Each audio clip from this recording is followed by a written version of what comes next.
Okay, so, let's talk about The Mask. No, not that one. I'm talking about the Jim Carrey movie. Before we know Jim Carrey as Dr. Eggman from the Sonic movies, 1994 was a big year for Jim Carrey. Like Ace Ventura, Pet Detective, Dumb and Dumber, and of course, The Mask. The Mask movie was so successful, it has a Super Nintendo game, an animated series, and yeah, that. We don't talk about that. But what if I tell you that The Mask is based on a comic book? Yup, that's right. Published by Dark Horse Comics, the same comic book company that gave us Hellboy, Umbrella Academy, Sin City, and 300. Yup, that movie is also based on a comic book. And The Mask was created by the founder of Dark Horse, Mike Richardson. So if you're probably wondering that the movie is just like the comic book, right? Well, yes, but actually no. The original comic book version of The Mask is actually darker as fuck. It was so bloody, gory, violent, intense, and everything about the original comic book is just wow.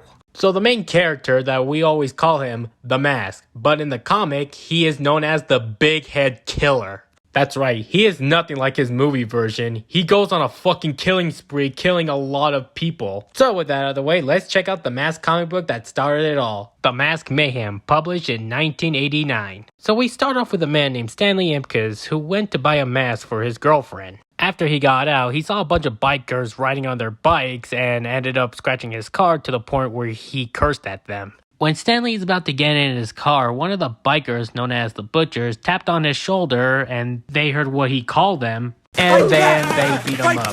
After that, Stanley is having some negative thoughts about getting revenge on these guys. Like kicking in the balls, putting a wrench on their nose, smacking them with a bat, setting them on fire, and shooting them. Then Stanley heard a voice from the mask, and then he thinks it's some sort of hallucination. So then Stanley visited his girlfriend, Catherine, and he wanted to apologize about last Thursday. So then Stanley showed her the gift that he got for her, which is of course the mask from earlier. That she was gaga over this when she first saw it. So she put it in her collection. So then later at night, Stanley got up and walked to the bathroom until he saw the mask on the toilet. He thinks that Catherine put it there just to scare him, so he put on the mask and he transformed into Big Head. Smoking!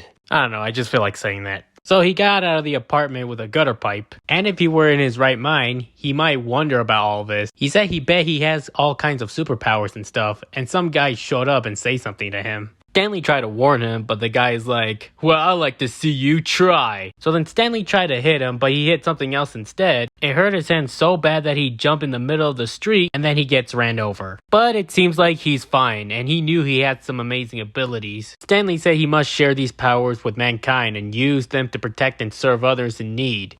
But first... So in the butcher's hideout, some guy showed up and one of the butchers called him a fruit. But it was Big Head. He did a Bugs Bunny kiss and then hit him with a bat. Stanley did pretty much what he had in his dark thoughts, like kicking someone in the balls, put a wrench on their nose, setting someone on fire, and last but not least, shooting them. He killed them all and set their house on fire. Holy shit, this story is dark. Catherine wakes up and she walked to the bathroom and then she saw Big Head. She got scared and slammed the door. And then Stanley comes out and Catherine is freaking out. And then Stanley sit on the chair and turn on the news, and that's how the story ends. The story still continue on, and you're probably wondering Stanley is trying to save people from any criminals, right? Well... So that was a fucking lie. Stanley still uses the mask to hurt a lot of people, like suffocating a teacher, putting mufflers inside of mechanics, and killing a bunch of cops. And after all that, Stanley got killed off by Catherine by wearing the mask. And after all that, many people really put on the mask, like Lieutenant Calloway. Yes, that Calloway from the movie and TV show. But he got rid of it because he almost killed his best friend. And then some mob guy wore the mask, and Catherine wore the mask again. And then next issues later, a bunch of teenagers were wearing the mask. And yes, so on and so on. It's crazy that the Mask comic is a lot darker than the movie. Well, that's because the director of The Mask, Charles Russell, who directed the third Nightmare on Elm Street movie, saw this character too similar to Freddy Krueger, so that's why they decided to change the character. But with Jim Carrey, who was the main role of this film, he really carried the movie. No pun intended. But something like this isn't anything new to adapt a darker comic book to like something for kids, like the Teenage Mutant Ninja Turtles, for example. And yes, even Marvel and DC stuff. And these are the most reading recommendation if you want to, like, start reading it. Oh yeah, and remember that balloon scene from the movie? It turns out that, yeah, he kills them. He actually kills them, not scare them away. And that's it for the video, and I hope you guys like, share, and subscribe, and I'll see you guys next time. Goodbye.